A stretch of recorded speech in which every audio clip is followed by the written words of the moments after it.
very first object that visited our vicinity in the solar system from outside the solar system. It moved too fast to be bound to the sun. Very first object that we have found. In a move that has stunned the military and political world, Defense Secretary Pete Hegseth has, as of this morning, September 25th, ordered approximately 800 generals and admirals from every corner of the globe to drop everything and report to Quantico, Virginia next week, likely for a meeting on September 30th. There has been no agenda, no official warning, and no explanation. The question echoing from Brussels to the South China Sea is simple. Is this a routine reform or something far stranger? Let's break down what we know. The summons is unprecedented in its scope and speed. We're talking about roughly 800 of the military's most senior leaders, every officer from brigadier general and rear admiral on up, along with their top enlisted advisors like sergeants major and master chief petty officers. These are not desk-bound officials. Many are being pulled from active commands in critical regions, the head of naval forces in the Pacific, commanders overseeing operations against Iranian proxies in the Middle East, and NATO leadership confronting Russian aggression in Europe. They have been instructed to clear their schedules for an in-person, closed-door huddle at Marine Corps Base Quantico. The official line from the Pentagon is deliberately vague. A spokesperson, Sean Parnell, confirmed this morning only that Secretary Hegseth will address senior leaders on matters of force readiness and lethality. But the complete lack of detail is creating what sources inside the DoD have described to the New York Times and CBS News as widespread confusion and alarm. This move does not happen in a vacuum. It is the latest and most dramatic step in Hegseth's aggressive overhaul of them for September 30th.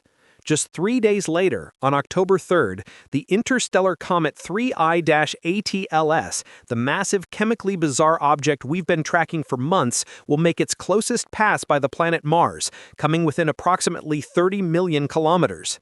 European Space Agency telescopes are already training their lenses on the comet for this critical flyby. Coincidence or calculus? In the strange reality of 2025, a year already defined by celestial wonders and a new seriousness about unexplained phenomena in our skies, it is a question that, for many, invites being asked. But whether the Pentagon is interested or not, the scientific world is absolutely captivated. Because the closer 3I Atlas gets, the stranger it becomes. This isn't just another comet, it's an object that is actively breaking the rules and shattering our models of what an interstellar visitor should be. Every new observation from telescopes like Hubble and the James Webb seems to add another layer to its profound mystery, revealing at least 3 major anomalies that set it apart from anything we have ever seen. The first is a feature that seems to defy basic physics, a backward tail. In observations from the Hubble Space Telescope on July 21st, astronomers noticed a distinct plume of dust extending from the comet, not away from the sun, but towards it. Cometary tails are supposed to be pushed away from the sun by the constant pressure of solar radiation and the solar wind. That is one of the fundamental rules. But 3I Atlas is displaying a prominent sunward spike. After intense analysis, scientists believe this is caused by large, heavy dust particles, perhaps the size of sand grains, sublimating from the comet's sun-facing side. These particles are so massive that the sun's radiation can't push them away effectively. Instead, they're being pulled back by the comet's own significant gravity, creating a short, fountain-like tail that points in the wrong direction. According to leading comet expert David Jewett at UCLA, this behavior simply shatters existing models of cometary dust dynamics. The second anomaly is the object's sheer, immovable mass.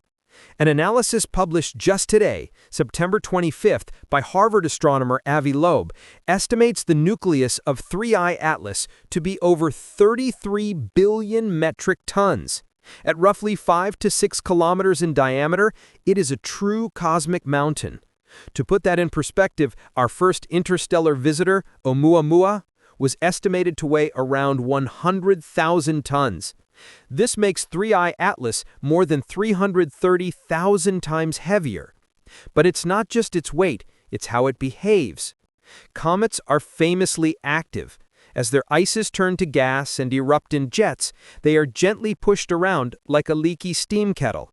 This creates a tiny but measurable non-gravitational acceleration, movement that can't be explained by the sun's gravity alone. Yet according to a NASA bulletin from September 18th, despite brightening rapidly and clearly firing off jets, 3I Atlas shows zero non-gravitational acceleration. It is flying straight and true, following a path dictated purely by gravity. It's like a cosmic tank, an object so immensely dense and massive that it simply shrugs off the force of its own violent eruptions. Finally, there is its profile. It is simply big, fast, and far too active. At 5 to 6 kilometers across, it is significantly larger than 2I Borisov, our last interstellar comet. It is blazing through our solar system at an incredible 58 kilometers per second, or about 130,000 miles per hour. And yet, even at its great distance of 2.3 astronomical units, where the sun's warmth is weak, data from the James Webb Telescope in August confirmed its coma is rich in carbon dioxide. This CO2 is being energized to create a distinct green color shift, a glow caused by diatomic carbon that was confirmed on September 7th. This level of exotic activity is simply not expected so far from the sun. So what is this object? It's a grumpy, ancient relic, estimated to be over 7 billion years old, older than our own solar system. It has a backward tail, it's a cosmic tank that shrugs off its own jets and is hyperactive in the cold depths of space. It is an object that is consistently defying the rules of comets. This leaves astronomers with a final, startling question. Are we looking at a pristine, natural seed from the formation of another solar system? Or is it something engineered? And while 3I Atlas continues to defy the rules of cometary physics, back on Earth, Secretary Hegseth's summons is defying the rules of modern military protocol. To understand just how strange this meeting is, you have to look at history. Major news outlets like the New York Times and the Washington Post are in agreement today, with sources inside the Pentagon describing the summons as being without precedent in recent memory. To find anything even remotely similar, you have to rewind the clock over 80 years. The closest parallels are the mass mobilizations of senior military staff by President Franklin D. Roosevelt in the 1940s. Meetings held to confront the clear and present existential threat of a Second World War. After that, the only other significant gatherings were the Joint Chiefs huddles in the immediate aftermath of the 9/11 attacks in 2001. But even those were on a completely different scale, involving perhaps 50 to 100 of the most essential officers, not the entire senior leadership corps. Some have pointed to the military reforms of the late 1970s and early 80s under President Carter, but a deep dive shows this comparison falls flat. Those reforms were sweeping, but they were largely handled through memos, directives, and smaller, targeted meetings. There was no full-scale in-person summons of the entire general officer staff like we're seeing today. In the modern era, this simply isn't how things are done. For the last 2 decades, the Pentagon has perfected the art of the secure video teleconference precisely to avoid this scenario. It allows senior leaders to coordinate from across the globe without ever abandoning their posts, pulling hundreds of commanders away from active conflict zones, from overseeing carrier strike groups in the Pacific to managing troop movements in Europe, is not just inefficient, it's risky. As a source quoted by Axios put it, the move is weird and has little precedent. This raises the final, deeply unsettling point. Gathering the vast majority of your nation's military brain trust, the entire chain of command in a single publicly known location creates an almost unimaginable security risk. And it's not just the Pentagon that seems to be operating behind closed doors. At NASA, a pattern of data delays concerning 3I Atlas is raising its own set of questions. Key observations, eagerly awaited by the global scientific community, remain under wraps.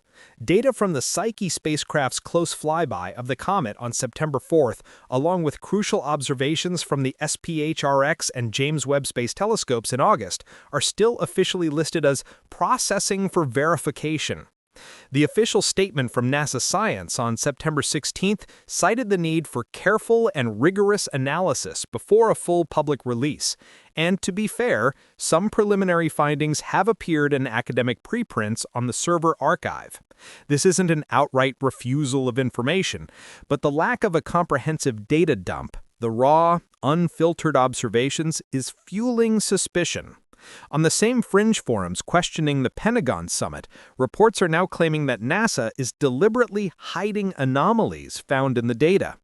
This opacity, whether intentional or not, echoes the claims of secrecy that surrounded our first interstellar visitor, Oumuamua, where accusations of withheld data persisted for months. Now, all eyes are turning to the European Space Agency, which is expected to release its findings from the Mars flyby after October 3rd. But as the world's top military minds prepare to gather in secret, the slow trickle of information from our top space agency is creating a tense atmosphere. Is this routine science or a deliberate holdback amid the summit?